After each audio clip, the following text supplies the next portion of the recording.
Welcome back for Game 2 of the North American Regional Qualifiers for Worlds 2018. We are already in the Champion Select. TSM making a much faster day of it here today. Cloud9 kind of the same as we get ourselves into picks and bans. Kindred and Zillion still off the table. Blaber and Jensen still starting. Of course, they did win, so it seems like a good idea.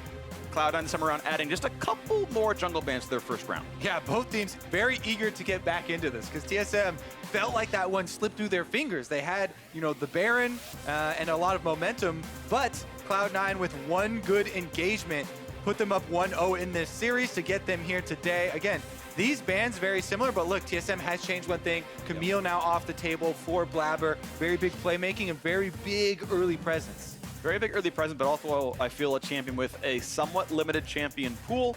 Kindred with 4 picks, Camille now with 4 picks as well. His next most played with more than one is Nocturne. Everything else is a one-off and frequently not very successful. So now Aatrox also taken away by TSM. They are removing lots of Cloud9's options. Yeah, well, while TSM have pretty much always had Grig on a tank jungler, Cloud9 like to keep Blaber primarily on these damage threats so that he can have the ability to skirmish, the ability to invade with laners that are pushing early on in the game.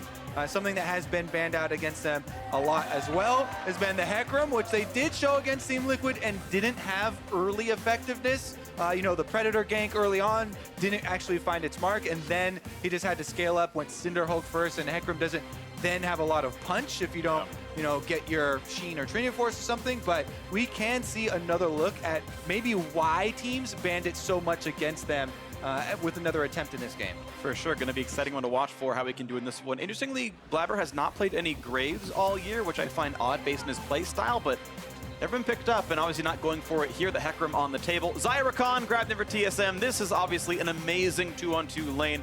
TSM already won the 2-on-2 bot lane. Last time around, they had pressure and a CS lead. We'll see if they can do it again with now the probably premier bot lane duo. Yeah, definitely going to be big here. A lot of playmaking ability in Mithy's hands. As far as this duo, it's very strong, but my eyes will be on Mithy because he has been good on Tom Kench, the odd Shen pick, even Gragas once in a while there, but those are much more tanky champions for the support role than Rakan is. Rakan has great lightning quick engagement abilities to actually pick a fight for the team, but he also has to worry about his exit path. And we have seen Mithy get blown up in games that TSM do lose. So that is definitely going to be a point of focus. I kind of want to see a Syndra. That one feels like the most obviously killing Rakan right away. He goes in, you just ult him, and you'll at least 1-for-1. Yeah, you just ult him, or you can knock him back. You can hit him with the stun. I have seen that be very effective as far as mid-lane team fight counters to Rakan. Yeah. Another thing worth mentioning is how good Licorice was on the Aatrox in the team fights. He did get picked off a lot in the side lane. However, he was very big for Cloud9 in winning so many of their skirmishes, creating a lot of those openings for them, and of course, the game-winning pick onto Mithy. So that's an important takeaway that TSM are grabbing for Hauntzer. Yeah, I think he's actually been really incredible. Licorice on that Aatrox. Hauntzer, we'll see how he does in this one. Certainly, TSM have looked good in the regional qualifier, but stiffer competition now as Cloud9 add 2 more jungle bans to the list, but Trundle conspicuously still up. Could be one for Grig, of course. A plethora of junglers overall available. TSM get away the Urgot that could have been the counter pick, but we'll see what else they want to get rid of here. Cloud9 will have first dibs. I don't expect them to blind pick mid because they get to counter pick the matchup, but yeah, something's really high priority. They just might. Syndra is off the table. Now, Aurelia would be Bjergsen's most played this split and certainly a flashy champion, though I don't expect it to be blinded. Yeah, people always want to see Bjergsen on a champion that has the ability to make big plays for the team. Whether it is a high damage champion or a champion with some big AoE CCs. We saw him be one of the players of the game just last week with a Galio. Huge 4-man taunts coming out of him. Not going to be the case this time around as Jensen takes it away. And that is kind of forfeiting lane priority, and you're saying, okay, if you want, you can run like a LeBlanc into my Galio and try and punish me early and try and roam around and kill people, but I am going to be a big presence for the team and have the ability to set up the team. There's your Trundle, though, Freak, that you're mentioning and you're looking for as far as some tank shredding and some possible early dueling. I think it's so good against Galio as well, who runs Aftershock, and he lands the taunt. You're like, think for the stats, and then he goes to negative 700 armor, and you kill him in 3 auto attacks. And the Cassiopeia actually going to go over to TSM now as well, so I think they have an insane backline here. Cassiopeia, Xayah. I think the engage is not bad with Rakan, just can die for it. Now Cloud9's got to find their last pick. If we're giving, like damage ratings to team compositions, TSM just went from a 1 to a 7 right there. Yeah. Very quickly, because not only do they have DPS champions in most of the roles, but they also have the Trundle shredding. It's Hecarim top. Yeah. Oh, nice little adjustment here from Cloud9 in Champion Select. It's been a long time since we've seen a solo lane Hecarim, but again, they always used to run the Ignites, 4 kills in lane with the extra speed. Honestly, if Vedius is watching, a shout out to solo lane Nocturne, because it does have viability. And honestly, I would actually give a shout out to older players that have been watching previous seasons. Hotshot GG, the founder of Counterlogic Gaming, was very adamant that mid lane Nocturne was very good 5 years ago, because you can instantly clear the minion wave with your Q and AoE auto. He was the OG solo lane Nocturne, and people did laugh at him back then as well. But it's not going to be the case here, and we're going to have the Hecarim, which is still exciting for the top lane matchup, and how Licorice is going to take it into the Aatrox. It's going to be fun. I can't say that I know the Aatrox Hecarim matchup at all. Never seen it played. This is going to be exciting, although I don't think Hauntzer's seen it either. Speed is definitely very good against Aatrox, so the E is going to be instrumental in dodging out of the Q sweet spot, and then you can also get a little knockback onto Aatrox himself. Hecarim is very good at setting up for your junglers. Whenever I see a Hecarim top, you would gravitate towards that in a solo queue game to try and camp for him, because he brings Ignite, and that is actually a huge damage advantage in a 1v1 or even 2v2 scenario. That does happen. Yeah, definitely is a self-healer really on both those matchups. In fact, the entire top side of the map is a self-healing champion, whether it's the Aatrox, the Trundle, or the Cassiopeia. The Ignite definitely does have value. No spellbooks across the board here onto this one, but this will be a very exciting game. We are in a game 2 of the series, everybody. Cloud9 took down TSM 3-2 in the semifinals. TSM very much want revenge here, or it will be the first time in World's history TSM will not make it to that world stage. Cloud9 could be the one to end that run really twice in the same split. Oh, I like that Licorice is actually running the phase rush here on the Hecarim. Instead of, very common Predator for them to make big plays for the rest of the team and maybe roam mid, phase rush is actually good for your lane because he can convert so much move speed into damage. What you do is you get your E to dodge one of the Q sweet spots and engage on the Aatrox to proc your phase rush with your auto and Q plus E, and then you have sustained move speed to dodge the follow-up ones from Aatrox. It's going to be very micro-intensive matchup here. I'll be very curious to see them actually play out the lane phase when they do go for these trades, because it depends a lot on Licorice using his speed to dodge, while Hauntzer is going to try and correct for it with his Umbral dashes. And if you don't land something like second or third Qs on him, then Hecarim can make a bad Aatrox player look very silly. But again, jungle matchup there does play so heavily into these two top laners. I think the jungle matchup might play into the mid lane a bit as well. Bjergsen, of course, no native escapes, can certainly be hard CC'd. A random stat, this is Bjergsen's 17th champion this split. That is a ludicrously large champion pool. Hasn't played Cassiopeia till now. Obviously, Urgot, first time, last one as well. He is one of the longest standing players in the North American LCS. Has been good on so many different things at so many different times. Yeah. And even though he's under a lot of criticism when TSM loses and people put him on a champion that they don't like, he is shown to be very good on all of them at some time. Now on Cassiopeia, high damage. I think everybody's going to be comfortable with that. But we just saw right there, Licorice using his Corrupting Potion and the Q spam to trade with Hauntzer within the lane, because if you Q, you don't have to take minion aggro. You can just push him off. You can apply your Corrupting Potion burn. And Hauntzer had to cede control of the minion wave early. Yeah, I want to point out a random thing. There's an 8-second cooldown between your third Q and this cooldown coming back up. And Hauntzer is basically cooldownless between those times. So Licorice has a very large window to get several Qs off, get a lot of trading in. You can see now this lane being pushed in, and we'll track when that first recall comes through. Yeah, it's very important to, especially early on, pay attention to the reactivations of the Qs from Aatrox, because you can have very big windows where the threat is gone. Licorice now, since he was able to push the wave, does get to roam down, sees the Scuttle Crab taken from Grig, so a little bit of information here to Cloud9 as far as Grig's positioning on top side for sure. But again, he got both Scuttles, so, or actually he didn't get them, but TSM as a team were able to get both Scuttles for themselves, so early double Scuttle control with all the vision that goes with it. Yeah, it's definitely really nice for them. Cloud9, however, just slightly in the gold lead so far. Interestingly enough, we've got a little bit on their side. We look at the various camps and farms, and it's actually much closer. Sneaky and Zeyzal so far okay on their early camp, despite the fact that that Scuttle got picked up. Quick recall at level 4 coming through for Blaber. Grig in a similar spot if he wants to go back.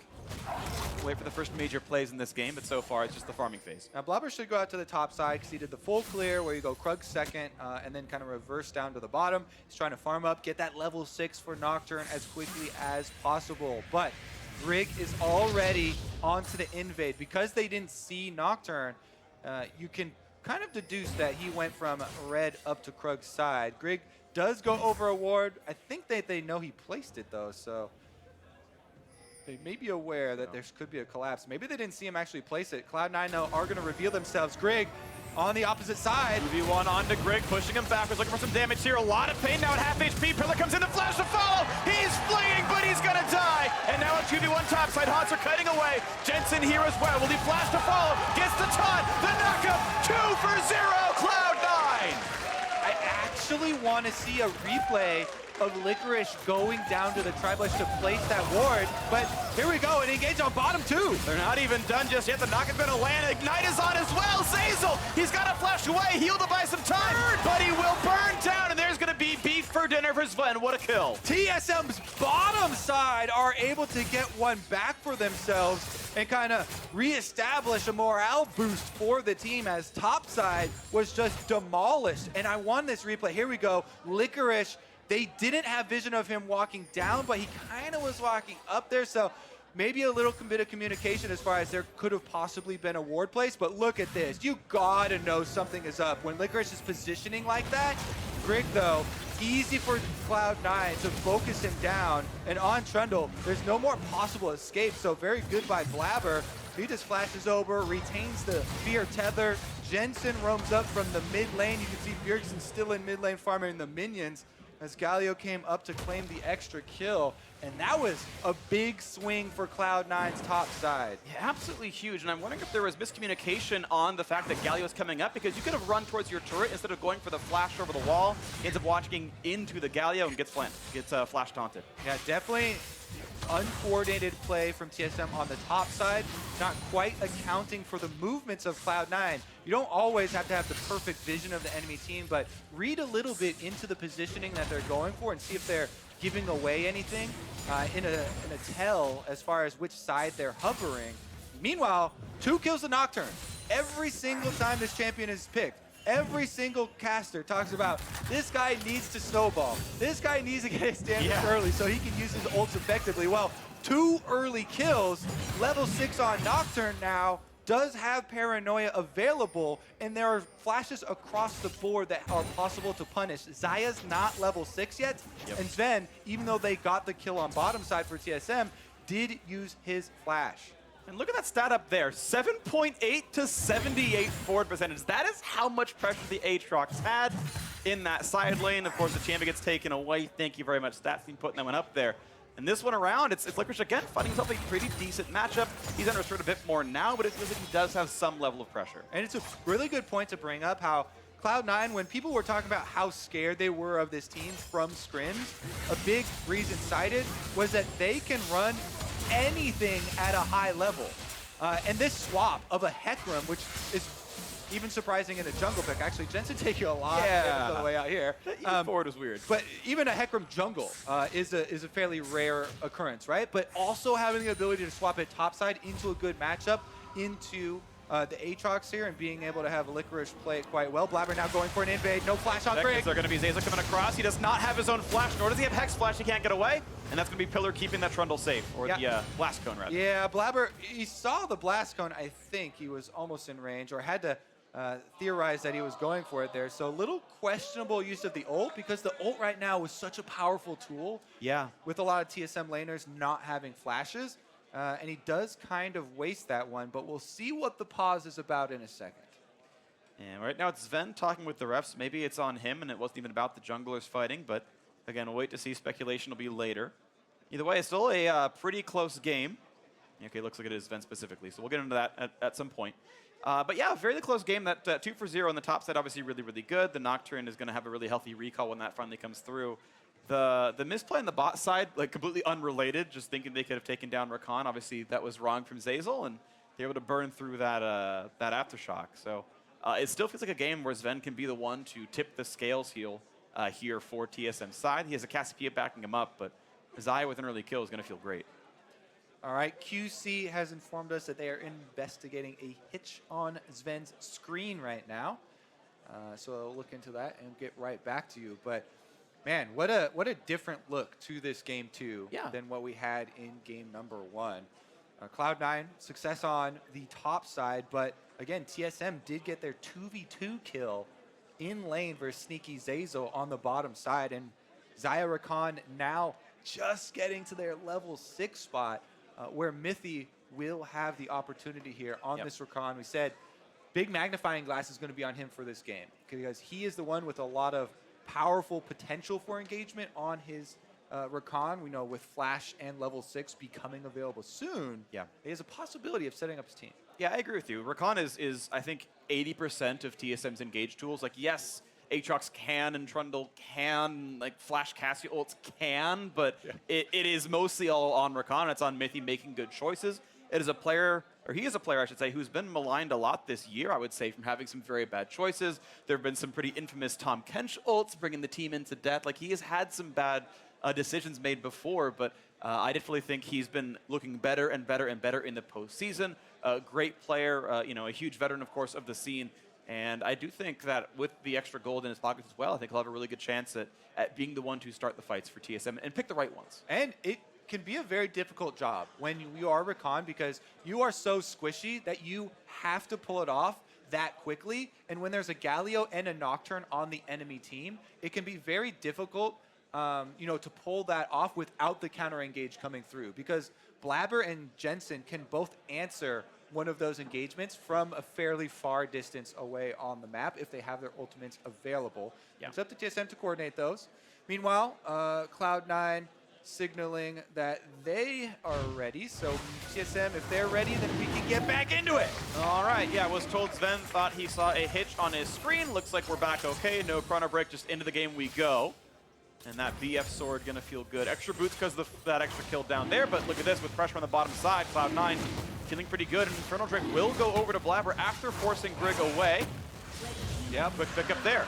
Neat little trick with the Nocturne is your Spell Shield does work on Dragon auto attack. So in addition to blocking the damage, because Dragon's Flame Breath is a spell, is coded as a spell, you also get a huge burst in your attack speed. And once you've got your jungle item, you can annihilate that objective if left open. So C9's pushing bottom lane there, allowing Blaber to get an early Infernal Drake. This is dream snowball for Nocturne. Grig here we go though. Friends, 2-on-2 up here. Smite fight gets away from him, so Grig not able to pick that one up. Top Scuttle goes over to Cloud9's side.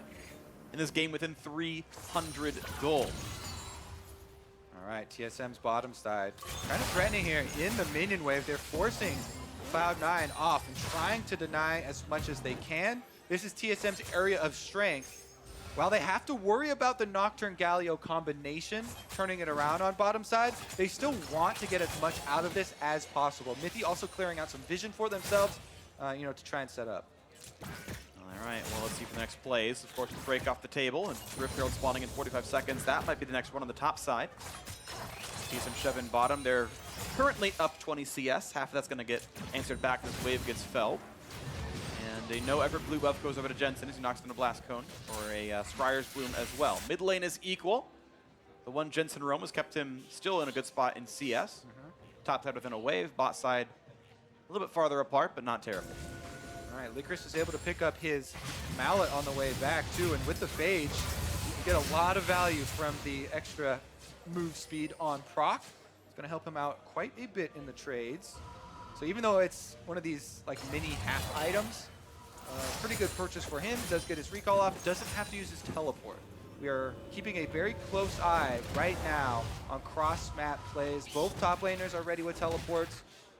And again, Cloud9 have the advantage as far as mid-lane roaming go. So keep your eyes once again on if Bjergsen can keep the minion wave shoved up and open up an opportunity for himself to roam out, because Jensen already is kind of one up on the roams. We'll look for round 2 pretty soon. Nice dodge by Licorice, goes right in for Hauntzer. Doesn't land the knock up on that Q, and now cutting away. Won't get the third one either. It's the melee range one. Yep, Q does have a pretty decently long cooldown as well. But again, with the ability to spam out Q with his Corrupted Potion, or I mean E, excuse me, yeah. Q. Q has a very short cooldown. Yes, the Hecarim. There we go, though. Pushing up the minion wave. Once again, on a mini-map, look at Mithy. He is roaming around, putting down some vision around top lane for TSM, and you can see a lot of the wards right now. TSM side have allowed Grig and Mithy to get up into the river.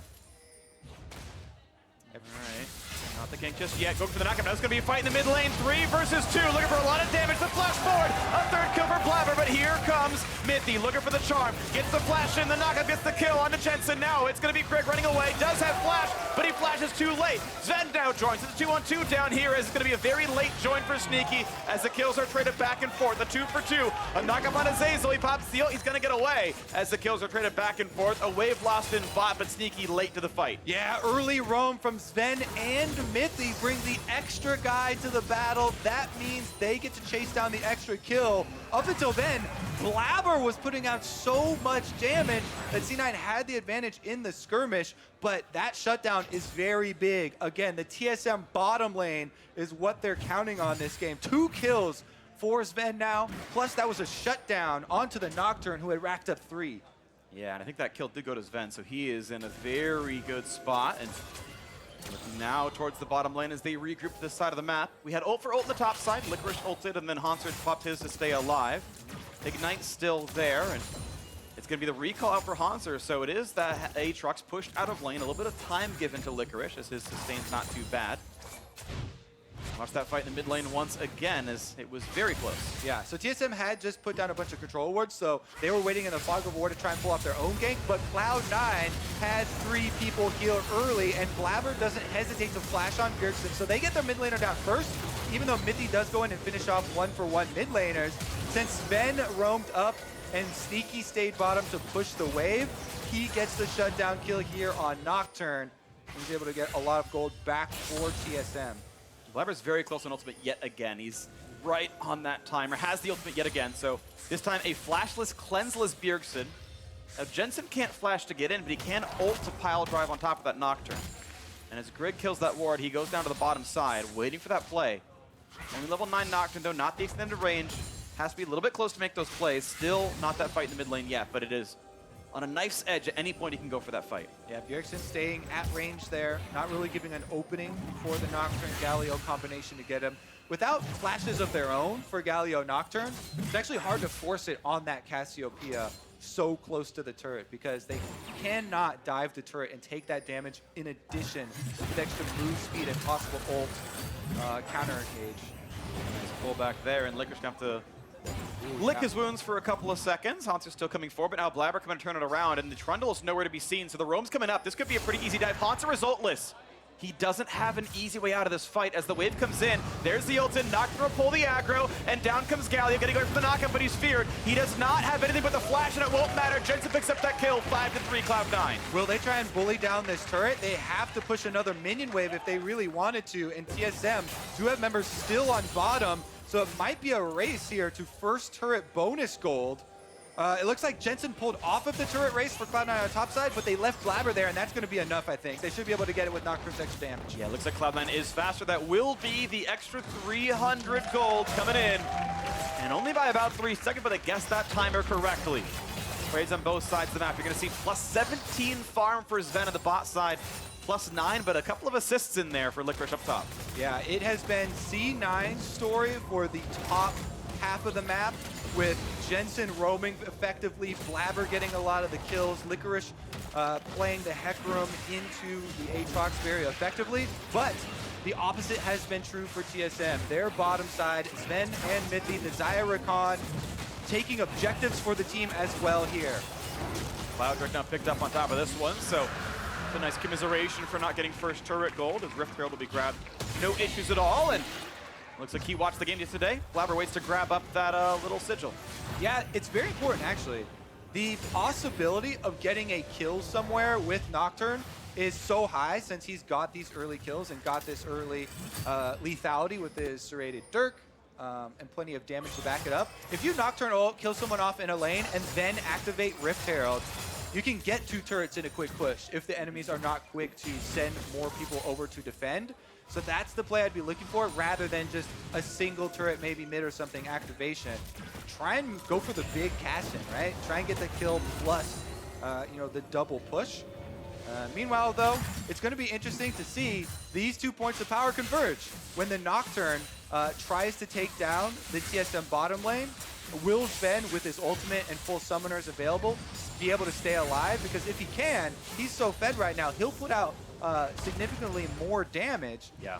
But the Cloud9 dive is ahead, and if they can take him down, that will be the story to their success. Yeah, I don't think Nocturne can solo this one out. If Mithy's around, the charm and the knockup, you don't get through that as Nocturne. I think you just die. Luckily for him, he's got some dive bros to go with him. Licorice on Hecarim, perfect for diving in, assisting the Nocturne, and the Galio coming down with the ultimate on top of him, as well as Sneaky, even if he feels that is safe enough for him to charge in with the Killer Instinct. The dive possible from Cloud9 is insane. It is. It'll be up to Zven to play well around it. He's got the ultimate for disengage tool and his teammates to help for the rest of it. Now, 2 out of Spike also is a really good spot to be in. Xayah, very rich. Shiv on top of the Storm Razor is great, but you've got Trinity Force plus almost the Guardian Angel here on 2 of those Cloud9 divers. A Rod of Ages plus beginning of CDR also come in for Jensen. These spikes are coming forward. Mid lane fighting too, and Blaber. Blaber's got to be careful. The flash, the knockup. Here comes the Galio on top of knockup in. Can they get that kill? They're going to dive forward. The flash away. Will Blaber kind of misplayed that one against Mithy. No kills picked up, but Hauntzer's in the chase. They find the knockup. The stopwatch by a few seconds. They pull back in. Jensen flashing away. A kill towards Mithy, but it's traded back as Blaber falls down. Ignite on the front line, but the Cassiopeia gets the shield. Getting away from Zeyzal, staying alive. Sneaky versus the flash, but goes down to Zven. TSM 2-1. Yeah, TSM take over the mid lane here. Licorice does not teleport. He's pushing on the top of your map right now. He just got the minion waves in, doesn't join the fight. TSM take it, 2 for 1 and a turret. That is a great fight, and it ties the gold right up after all those fights early game. Getting that kill on the Blaber is big. All right, let's take another look here. Because on the mini-map, you can see the 2 top laners were fighting during the engagement. They back off, and Hauntzer teleports in. Even with the Nocturne going off, he got the teleport off first, so he arrives. Meanwhile, Licorice heading down the river, pulls it off. Cloud9 make the call that they're going to just try and scramble and get out under the turret. And just have him split push instead. But, you know, Zeyzal goes in, tries to combo Bjergsen. They have no damage to back it up. Sneaky got obliterated trying to join his team. Yeah. And that is going to be a big swing for TSM. Again, now this is 3 kills on Zven with the Xayah. Definitely set up for success in this game. Yeah, and he's really respecting the Nocturne. You can see Ninja Tabby picked up now off that team fight. Wants to make sure he doesn't get one-shot by those dives. He knows how threatening that champion can be. And we'll see if that comes through. Blaber, I think he flashed before his auto attack struck Mithy. I think it was a slight misplay. Yeah, he also, his Q came up right after it. I don't know if the Q was available then, but he threw his Q out afterwards. That also did not hit. In the end, they still got the kill onto Mithy with Jensen firing off the Winds of War. But we're already into round 2, and it has to be a Rift Herald used mid because I think it was about the timeout. Yeah. And that is happy news. Might not get the turret at all. Happy news for TSM. Yeah, well played. Herald picked up 100 gold and then gave some of it back for TSM killing it. Not a great objective. I take the Cloud Drake every time. TSM can feel pretty good with their 800 gold lead. Drakes roughly split, based on your opinion of how good those Drakes are. Sneaking to try to grab some farm, try to keep up with Zven, but might never do so in this fight. I think Zven always has targets that he wants to fight in range. It's 4 melee champions plus a short-range Xayah. I think he can always get optimal damage out. I agree. Right now, though, we're going to see a split. Probably should be a turret trade. Bottom side going over to Cloud9. Licorice, as soon as he drops the tower aggro, should finish it off. He does have his Trinity Force, so should be able to clean that one up fairly quickly. And TSM giving solo gold over to Zven. this guy already ahead. They want to multiply the damage output available to him, get him to an infinity edge as quickly as possible to supplement this crit and allow him to shred through the front line. TSM in the darkness around Baron Pit are going to sneak it away. I don't think Cloud9 can see it in time.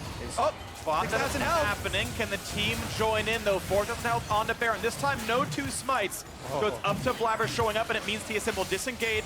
And a sign of things to come, maybe. Blaber grabs the scuttle. I mean, maybe it's good they backed off Baron then. Yeah, exactly. Blaber's going to steal that away with a Q. Then very scary. But that right there, that is a high pressure situation because they know Nocturne can ult from halfway across the screen to join in the Baron Pit. And TSM at this stage of the game don't need to 50-50 that, even though it would be risky, it would be difficult for Blaber to pull off. They don't want to even give him the option. That gives C9 the time, though, to go back into that pit and clear it away. TSM got a bit injured fighting Baron, as you do. Yeah, that's the other thing. If you get a Nocturne flying in with a Galio ultimate inside Baron Pit, where you've already sustained considerable damage, then that is a team fight loss into a Baron, which basically will lose you the game. So you have to respect the long-range engage. And as they go for Drake, they're going to go for the engage in the mid lane. Out goes Xayah, trying to stay alive, but the time keeps going. You just cannot stop Cloud9. An avalanche comes through. 2 kills on the bottom laners. Nocturne Galio, there it is on display. That could have been in the Baron Pit. Regardless, they get 2 kills, and now they can take over the vision control. Sweeper goes down, starting to take down these wards. Wow, just everyone pressed R. They got the chases in. Cloud9 trying to play for vision around Baron. No one's hitting the bait just yet. Back to mid lane. Dive comps are so exciting to watch. When you have almost every member on Cloud9's team able to join from half a screen away with their ultimates, it makes everywhere on the map scary for Zven. Because look at him. He's Xayah. He knows that he can even see Blaber. So he probably should have known that they were going to set this up. And even as Xayah ulting away, Nocturne Sphere, something that I love as a Nocturne player, if you at least can just get the tether onto Xayah, as long as you stay that in range, even during her ultimate, when she comes back down, the fear will proc because the tether stays on. You just can't target her in her ultimate. So that's what happens. Zven's got feared on the way out from Blaber, keeping his tether on, and that was enough for them to take down the TSM Hope there, the 3-kill Xayah. And that was a very good opening for Cloud9. However, TSM were able to stop them from taking the Baron afterwards, so it has not closed the door yet. Not just yet. This game's still very close. 1,100 gold apart. Break now picked up for TSM, that ocean for them. We watched the bottom lane fight back and forth. Licorice getting away from the knockups, but losing that trade overall. Yeah, there's that speed, though. He is able to get out. You can choose your engagements because of the sustained speed with Phase Rush.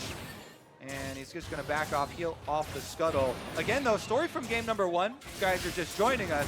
Licorice was cut outside. But here we go. Meanwhile, Jensen is going to come in for the taunt. They're going to find Bjergsen. 1 kill picked up. Now watch for the backline. Goes in for more damage. A knockup, but he's tanky. The pillar means nothing. And the TP in for Licorice. He has the ultimate. He's going to go in. He's going to find the fear. Here comes the dive. They'll pick up Mithy. And now Hauntzer might have been up more than he can chew. Doesn't find the pullback. It's a 5v3. He's still diving with the ultimate. They're going to get another kill. Grig's got nowhere to go, and Haunt's going to have to flash away. He's jumped with the E, and a 5v1. Cloud9's going to go for Baron. Dive, baby, dive. Cloud9, soon as they find a squishy target in any sort of position separated from the rest of the team, they just blow all their ultimates. Importantly, though, this time around, they didn't blow them all at once. Critical pick here for Cloud9. They didn't overuse cooldowns on the initial pick. Take a look at how they pulled this off. They saw Bjergsen on their ward go into this rush.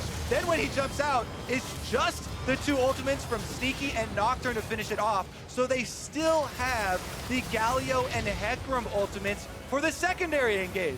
They have so many dive options that there's 2 left here for the second round of the fight. And then after they pull off, Hauntzer actually goes to chase down Licorice here, trying to get some damage, but look at the positioning. Opens up perfect taunt from Jensen. able to get all 3 of them there. And that is a clean sweep for Cloud9. Already 1 up in the series with a world spot on the line. They've got a huge lead in game 2 as well. This is looking pretty good for Cloud9 fans. TSM's got to make that same comeback that C9 did in game 1, but this one much farther out of reach. 4,500 gold difference. 3,500 damage out of Zven that fight, despite being pretty heavily dove. And it's again, speak of the devil, into the mid lane, looking for the re-engage. They've got Blaber. The knockup there has a Guardian Angel. He'll resurrect. Looking now at Grig. He's got low health bars, but he's able to walk backwards, and they find that repeat engage. There's the 2 for 0 TSM needed. This time around, TSM can actually collapse and defend. This is Blaber going too deep, something they keep on cautioning against. That was too close to a turret versus Trundle, who got his ultimate off, getting the resistances, getting the healing on the way out, and TSM stabilize.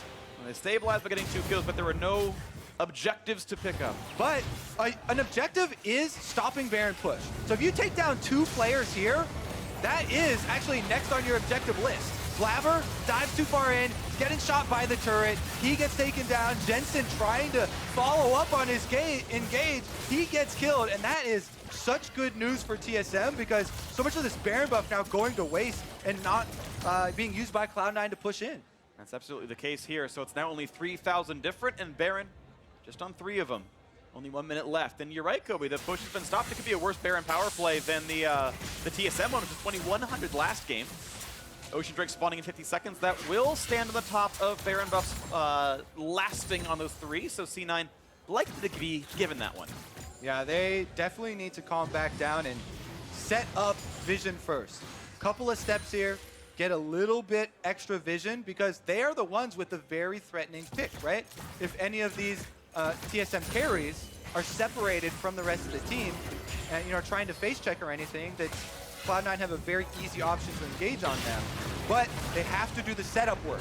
Nocturne goes to the side. They found a split pushing Aatrox. He's going to get resurrected. They're going to keep cutting back to the squad. They're all grouped up. A big taunt. Just going to find one. The fear not going to land. But the feathers go the wrong way. Zven's not going to be part of this fight. But look at the re-engage. The damage output. Cassiopeia picks up 1. And that pillar just stuffs them up. Cloud9 can barely retreat, but they do so. A 1-for-1. Ooh, Zven put out a lot of damage there on the Xayah, but you can see how much damage the Winds of War did to him. He would have had to be very careful on the way out. It's a 1-for-1 though. Even with Hauntzer being picked off across the map, separated from the rest of the team. Now, Cloud9 want to finish this turret. They have no Baron buff left, but they should be able to get it. And they knew Zven was chunked out, had to recall, so the 4v3, they pushed down the mid lane, swing on over to the Drake. That should be theirs as well. Yep, 2 objectives picked up here for Cloud9 off of that slim victory that they were able to pull off in the mid lane fight. TSM, again, they have to be so careful, even though it's very difficult to stay grouped up and you're going to lose out on side lane pressure. Every time C9 sees someone separated, they're going to use these ults to pick you off. So Hauntzer immediately goes down on Resurrection here, but look at the TSM damage. Bjergsen and... Oh, actually, that's a backwards ult from Zven. Yep. Whoops. Yeah. Happens when you're kind of panicking a bit on Xayah. He wanted to ult the other way, and then you have to move your mouse to the other side because you're trying to move back in your ultimate. So it is, a slightly difficult mouse movement. It's more important to go in the air than aim the feathers right. Yeah, that way you don't die. Exactly. However, you saw how much damage they put out. Yep. If those feathers from that ultimate, had actually been the correct way, maybe they might have gotten another with the root. Yeah. Or maybe they just don't lose the turret because, a hell trade or something. Yeah. Regardless, though, that's a small mistake in a fight where TSM did fend off Cloud9 super bad. And Zven is on Infinity Edge. He was last fight. He still is now.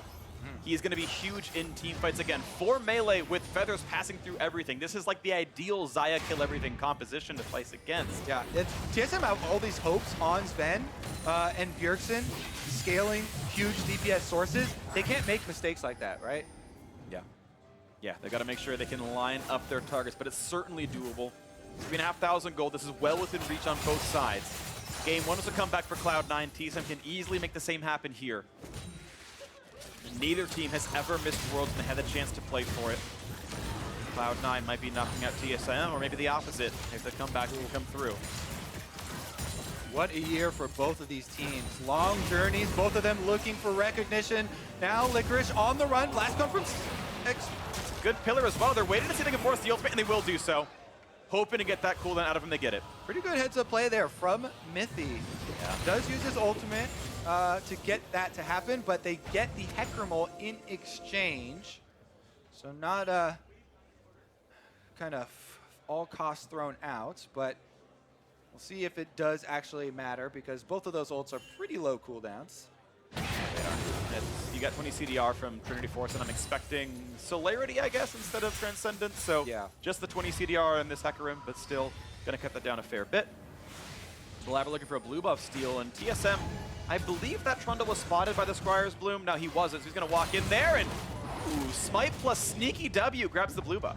That was well timed. Sneaky happy to get that one. I mean, yeah, and that timing is literally just looking at your screen and seeing the projectile coming in. Now, Blaber will have a better view of it because he was on that side and Sneaky's on his team, so he can know that it's coming in. But definitely We've seen many a jungler fail to smite against Sneaky W, though. So very true. He's stolen bigger objectives. No. Blue buff, the most important. I've seen Koreans AFK when the second blue buff goes away. Well, this is actually getting to be a very dangerous fog of war situation for TSM. If you toggle it right now, they're facing a dive comp, and they have no vision of where the dive is going to come from. So that's why they're moving in a pack. Maybe that's a good thing that has finally forced them up into staying as 5, so no one gets picked off. But that is important. Number 1 for them to do. Grig now going into the jungle. He's looking for a pillar. Gets that one. Blaber able to walk around it. When's the engage coming through? Miasma. Gonna stay alive. Licorice waiting on the side. Not gonna find his opening yet either. Elixir of Iron help his team dive in past him. Cloud9 should be putting the pressure on by pushing up sidelines, but here they go. Dive towards Mithy, goes back to the team. Here comes Galio, not gonna find one yet though. Blaber at 5 HP, look for the backline, and Big Taunt comes in, and they're gonna find the kill on Zven. That's most of the damage gone. Now on for Cassiopeia as they trade back on a Galio. Looking at the trade kills, and the front line is Hauntzer. He's popped that stopwatch at 5 health, and they can't quite find him. Licorice can't get that kill. The shield comes up, and it's still just the 1-for-1. Explosive dive right there. In the end, TSM can chase Cloud9 off, and with Sneaky low, TSM actually get the chance to push for the first time in like 10 minutes. This is their opportunity to put some very critical wards down. Baron is on the table. Both teams have plenty of damage to take it, so number 1 priority now for TSM while they have time on the map is get those wards. So the Acer Predator replay coming through. Sian again trying to find the dive on the close by Mithy, but the re-engage not bad on either side. That was great from Zeyzal on the Alistar. Gets a triple knockup to set up for Jensen. And I thought Bjergsen was going to be stuck right there, but he has such a quick flash and cleanse that the Cassiopeia is able to threaten the rest of Cloud9 off of this dive and turn it around for themselves. They got the kill onto Jensen from the dive in with Galio. And the flash expended. You can already see the threat of this TSM late game damage output. Cassiopeia and Xayah just melting whoever is on the front line. And a needlessly large rod in Bjergsen's inventory will eventually be a death cap, and that is a gigantic power spike. And he can start taking over those games. It is a 2-threat team. The Cassiopeia, not quite as big as the Xayah just yet, but you saw what happened when Zven died. Bjergsen could still take over the fights. And now it is so important for which team is able to play the team fight without summoner spells on their carries. Looking down the list here, we only have flashes on the junglers left. Every other person burning most of what they had in that last fight, and we've got an Infernal Drake to spark the next one. And the active items also worth tracking. Bjergsen's are back up, but no Guardian Angel for Blaber, so this is a weakened Nocturne. All right, another good cooldown. Since we're on the items, again, is the Stone Plate. Grig can be so tanky on Trundle in the front lines, steal away some stats from Galio, and then want to buy time. You want to buy time? The smite! Over the wall! Grig gets it, and watch for the re-engage. Will they come in, or will they knock down the Trundle? It'll be a kill for the Dragon, and now they re-engage onto Aatrox. They can force the passive, they can force the ultimate, and now the 5v4, the dive in, they get the fear. In comes Galio, no CC, but they can knock down Hauntzer, and that is a kill picked up. 5 versus 3, a big stun. Bjergsen gets 1, but now he is alone against the team, and they will get that kill. +2 for Cloud9. Grig gets the steal, but it costs his team everything. anything, Cloud9 will be happy to take the Baron instead of the Infernal Drake. What a re-engage for them. Absolutely a great play, and not sure if Grig needed to go for that or the team should have re-engaged, but now with the Ocean Drake helping them sustain, C9 will not get low on this play. Zven has an ult, but imagine making this outplay even happen. Zeyzal gonna walk up to zone out the team. Ward spots it, headbutt pulverize, a little bit of damage towards Alistar. Will they find much of anything? They're gonna find their death. They just caught that one. As another kill comes through to Cloud9. This time Baron's a formality as turrets fall to minions as well. Yeah, you're definitely playing with fire, trying to poke around that Baron with no tank and the speed that Cloud9 have available. Here's Grig, his eyes are on the steal. If you're going for a steal, then you need to either commit to everyone else running or everyone else joining the fight afterwards, and TSM are completely split. Hauntzer here was going back and forth in no man's land in the middle of the two teams right there. So very clearly looked like TSM did not have their goal set for this objective before heading into it. They were trying to decide as the play unfolded, and they were not in conjunction. That damage out of Sneaky, and they're going to keep pushing right now. There's still no Zven. He just now respawned. So 5v5 as he comes out of the base, but you can see the split push. Licorice top side knocks down a turret as mid lane falls as well, and no one's answering top. It's going to be the disengage now. They're going to try to re-engage in this team, but keep in mind, Hecarim's not around. It's not hoping to force the team back. Licorice still split from the squad. TSM don't yet know where he is. He comes back in a vision, but two turrets were cracked. C9, will they re-engage? Will they keep pushing? It's a TP to the bottom side. They're trying to find other things to attack as Jensen went back to base, bought some more items, Void Staff done. Sneaky has to respect Grig. Yeah, Jensen has his ultimate on Galio available, so he TPs to the bottom side to apply Baron buff and keep all three lanes of pressure for Cloud9 pushing in on TSM's base. They want to wear away at these structures. They don't even have to auto-attack them. They just have to buff up some minions to get close enough. The cannon taking down mid inhibitor with Sneaky there. Yeah, there's no end in sight. 2 minutes left in the Baron buff. It's a lot of waves to push in. Top is going to fall. Licorice makes that split push happen. Has the ult to disengage. Bot taking a little bit of damage, and you can see mid down to under 1/4. The occasional auto attack landing as Jensen will wave clear yet again. Licorice shoves in top. Mid about to be auto sneak. He has to respect. So it is Zeyzal. Not going to get pulled in, but might have to respect the rest. This pops the ult speed and a redemption to buy a few more seconds, but now they're going to go for the dive. C9 want in. Here comes everybody looking for those fights. Mithy is low, cuts back, stays alive. Watch for Jensen and watch for Bjergsen. It's a trade of kills, and it's TSM picking up one more as a double comes through for Xayah. Mithy's low. Zven revives. They can win this fight. It's going to be another kill coming through. Look at TSM win that one 4-1. They've done it. TSM defend their mid inhibitor. Only 2 more auto attacks left on that thing, but they take down Cloud9, and now they have the run of the map. Death timers are already upwards of 35 seconds, and they're trying to push out. They're going to have to go for turrets. There's no neutral objectives to grab, but they've got that lone caster minion, and Grig will defend it with his life walking in. Mid-tier 2 will fall. Respawn timer still upwards of 20 seconds. The inhibitor turret itself might drop as well. All right, the next thing to look for will be this scuttle crab around the dragon area, because Elder Dragon is coming up in 1 minute and 55 seconds. Blaber does snipe the minion, but they're sticking on it. He's going to try to kill off Grig, though. Look at the damage he could have done. Almost gets the kill, but now picked off. He's got a Guardian Angel. He's got a shield. He's going to stay alive. He does save the turret, and it means that TSM are so low right now, they have to worry about the reset. I don't know. They should get the scuttle crab before they retreat, though. We'll check in on that after the replay, because this is TSM defense inside the base.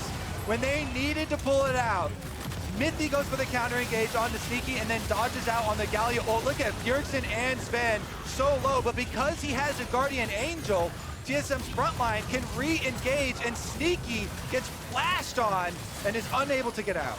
Those are very big pickups there, and yeah, Jensen got the Guardian Angel, but they lost so many champions. Mid lane tier 2 fell. Scuttle goes to Cloud9. Yep, TSM sustained too much damage on that inhibitor turret trade, so now it's Cloud9 with full vision around this Elder Dragon spawn. 53 seconds, and it will arrive on the map. If you have to walk through a dark jungle into a dragon setup from a team that has 10,000 yards of engagement, it is going to be very, very difficult here for TSM, considering they have an inhibitor itself down on top side. I don't see a way where Cloud9 don't get something out of this Elder Dragon spawn. Either they get an Elder Dragon or they find a pick on someone from TSM. Yeah, with mid pushing in, it is in completely the scariest spot of the map to deal with. And mid is still very injured as well. That inhibitor, okay, it's at about 3/4 health, but still can be pushed. Cloud9 playing the fog of war in this jungle. All right, TSM, they pulled off the difficult defense inside their own base. Now they have the difficult task of checking into Elder Dragon. They use a blue trinket right now. So there's a blue trinket on the Dragon. Can see that TSM or Cloud9 are not doing it quite yet, but that will not last long. Quickly playing for the minion waves. They can't let one sneak in. Right now, though, that Xayah is going to be soloing the bottom side of the map and trying to take down this. There's a wave that TSM can push. On a bad fight, they can go for the base right away. Jensen and Licorice now forced to run away. This Dragon's at half HP, but TSM's going to be in range. They've won the smite before, but this time it's picked up by Blaber. Now a 5v5. Zeyzal takes up the front line, and it's going to be engaged on the backside. They're going to try to burn down their opponents. The knockout comes in towards the backside. In comes Galio. No kills just yet, no knockouts either. Licorice still forced to run away. No ultimate. Finally, Bjergsen goes down. 5v4 the chase, the knockup Grig. He's gonna buy 3 seconds, but he will still drop. Licorice could get burned down, but he won't. 5v3 on the map, Cloud9, what can they get next? The re-engages, Hauntzer wants to fight Blaber, but he's terrified. Yeah, and Blaber wins round 1. Round 2, 1, 2, 3, fight! And they're gonna go for the knockup, but he's still got a Guardian Angel on his side, and they're gonna get that kill, and not even the Grump will help. 5 versus 2, ready to push. Looking for Zven. Watch out, Sneaky. He's gonna be rooted, but he's still gonna find that kill. It's the ace for Cloud9. Clean ace for C9, and it is gonna be a clean series as well. 2 games in their hands. Triple match point, and Cloud9 could be the team that prevents TSM from ever going to Worlds this year. 1 more to go. Cloud9 2-0.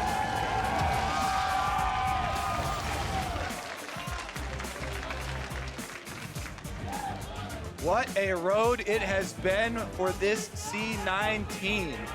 Quite an exciting summer. From 10th place, roster swaps, criticism from the community over their training methods. And yet, they made it to finals. They did lose in the finals, but they're trying to make up for it here in the gauntlet and get to Worlds to represent North America. That is going to be huge for a lot of these guys. They had never even been in a finals until now. 3 of these players, it's their first year playing LCS. Now they're already looking at the world stage. The dream of all professional League of Legends players is within their grasp. Now, we've seen reverse sweeps before. Cloud9 themselves have been notable for it. TSM can certainly make this happen. We know these games have been close, but now the pressure's on. And I want to start telling or asking about the future of C9 a little bit now because we're so close to sending C9 to Worlds. They've got to figure out the roster as well because they've had the 7-man roster through playoffs. Worlds is only 6. So far, Blaber and Jensen are playing well, but they've got to make that distinction at some point down the line. That is a story I want to hear about in the coming weeks. But for now, Cloud9 with 1 win away from making it to Worlds. We're going to send it down to the analyst test to break down exactly how they won that. Thank you very much, Freak. 38 kills in 42 minutes. That game was nutty on so many levels, from champion select all the way through to the end of it. I want to start with the final team fight because, again, with all the chaos and the back and forth, the push, the pull, I want to identify where Cloud9 came out on top here at the end before we work our way back through the game as a whole.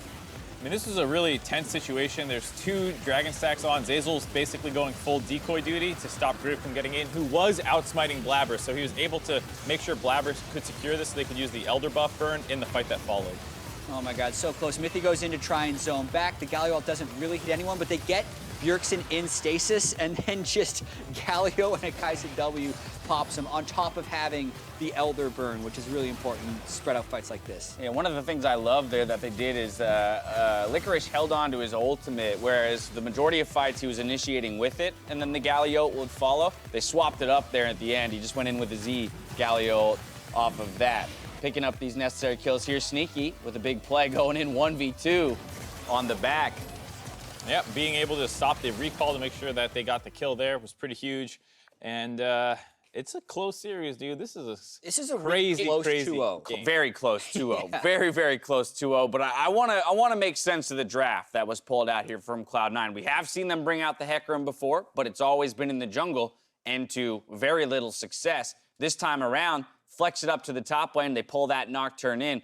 High damage, high dive. Aframu, what do you make of this Cloud9 team comp? C9's really good at unique picks and having them combo well with others. So they flex the Hecarim top. And Hecarim's biggest weakness is when he goes in, you just focus him. So they have the Nocturne, 6 seconds of darkness for when he goes in. They also have the Galio ulti to reduce his damage taken and then spread out the team fight. So TSM doesn't really have enough time to react to the Hecarim top coming in. And he just had to not lose early game where Aatrox gets ahead and stuff like that. So they did that, and then Hecarim later on in the game just ran over everything. Yeah, I mean, even Xayah can get involved in those dives if they're going well with her ultimately able to join in. So they basically have 5 dives. That's how they want to choose to take these team fights. And TSM did have some good peel tools and kite back, but it felt like they just never had enough to completely get out of a fight once they tried to disengage. Xayah was actually a good pick for TSM into this competition. Like, everything trying to dive on top of him. The big thing, though, is that Zven needs to be able to ult before the fear tether gets on him, and also ult in the right direction. He ulted backwards multiple times because I think he was trying to do it so quickly that he was halfway kiting backwards while he was pressing his ultimate every single time. But so much of this early game as well was just Nocturne getting some early kills. But the absolute aggression and the variability of C9's initiations, the fact that Nocturne goes in, gets some summoner spells out, then Hecarim goes in, and that's the one that's comboed with Galio. So often you see these Galio Jarvan style wombos, but they got to vary it this time into TSM, and I felt like that made it a lot more effective. Yeah, I mean, what you're going to see in a couple of these replays too, Hauntzer just not being on the same page at all with his team. Here, Grig goes for the smite seal, and Hauntzer's just messing around 2v1 in the river. The lights are out, so I can understand that maybe the communication is not great and it's not just him, but a lot of these fights consistently have him too far forward from the rest of the team, and now TSM maybe could have defended the Baron 4v5. You see that this is still a relatively close fight, but because C9 is still able to re-engage onto them and get the kill onto Bjergsen, now they get the Baron for free. But there was that moment there after where we saw exactly what you were talking about. Hecarim can go in, disrupt the fight, and even though he's not necessarily putting a lot of damage out, his fear and then the Galio zone control completely split up the entire team of TSM, and it was easy then for them to focus down Bjergsen. Yeah, definitely. I think this is the one where C9 messed it up. They could have just used Baron to focus the inhibitor, but they decided to take the fight a little early when TSM was already grouped up and ready to counter engage and not so split up. So TSM were able to win this one right here. Yeah, and this was one of kind of 2 of the moments where you're wondering, C9, what are you doing? Right. Like, why is Blaber ulting in on a Trundle right in front of a turret? Why are you blowing everything? But it's because they get 24 kills in 41 minutes in a total bloodbath. You get the bad with the good. It's because they were so willing to just go for it in this unlocked game style that I think they were able to win this game. It's just, it was very touch and go in a lot of places where they didn't always have the perfect initiation. I mean, it's what you asked them to do, right? Play to some degree without fear and with a lot of confidence. And Mark, you keyed into something, you know, kind of along that similar sentiment that, you know, while yes, you will get, you know, some of that bad, it'd be even worse to tell them to play in a safer manner because you lose it all, essentially. I mean, it comes down to people's play styles, which are somewhat innate into who they are. And so, like, Blaber, you hear them talk about is this crazy guy, goes off gut instinct, and so sometimes you do get him killing himself, but you also have to understand that he's 4, 3, and 8 with his play style, as opposed to when he's getting shut down and trying to play like what feels his more reserved and heady approach when he ends up like 0, 2, and 1. And so, to Jat's point, yeah, you take the bad with the good because the good just won you 2 games to qualify you to World. All right, Aframu, we're heading towards Game 3. 2-0 lead for C9. TSM's got to put together 3 victories. Let's just focus on the one here coming in Game 3. How do they do it? Because when you watch a team like Cloud9 pull something out like that, which I have to believe TSM did not expect to some degree, you know, what's your response? How do you recover from that, both from a Champions-like perspective, but as well from a mental perspective in terms of how we play the game of League of Legends from this point? C9's really good at the chaos style. Just keep fighting, going all in, you know, the Hecarim, Nocturne, and stuff like that. So I think they should drop the Braum ban and have Zeyzal put him on Braum. And then their bottom lane will be a little bit more... susceptible? Less playmaking? Just a little bit more easy to control. Okay. Rather than having the Alistar where it's like very disruptive and stuff like that. Because TSM just want a team fight style, front to back. Don't have to worry about, you know, Hecarim engage, Nocturne engage, maybe ban one of those instead for their, you know, zillion comms, etc. that they are banning. But they also have a bunch of flex picks. So now Hecarim is a flex pick. So I would And it seems that they're really practiced on it because they're really comfortable just going super ham in all of these team fights. What about for you guys? Jat, thoughts on TSM? There's been so much conversation around Bjergsen's performance in the latter half of the split. Carries, tanks, utility champions. When everything's on the line, where do you go? I think Bjergsen has been playing great, and I don't think that it is necessarily you must put him on a carry.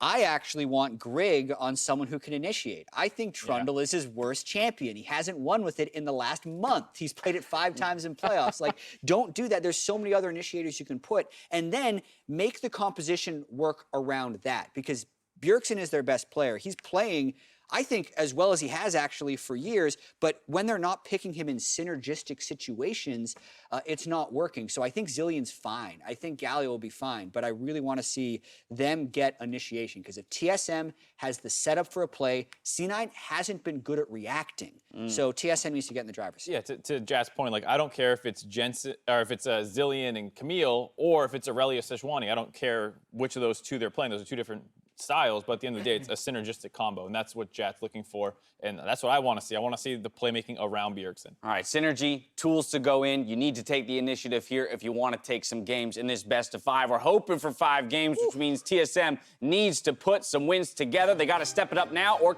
rather, to continue their streak of Worlds appearances. See if they can extend the series versus Cloud9 when we return.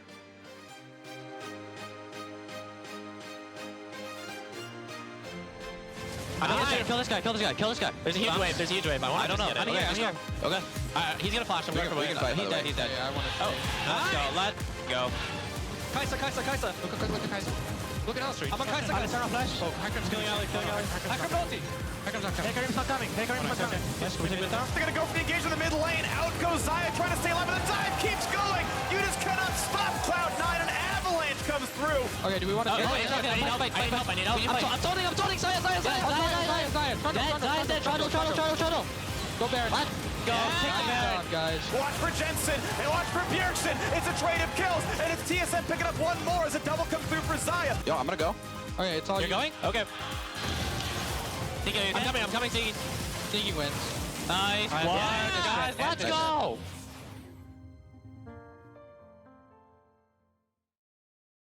The sub above difference is daily, not shredded last night or baked yesterday afternoon.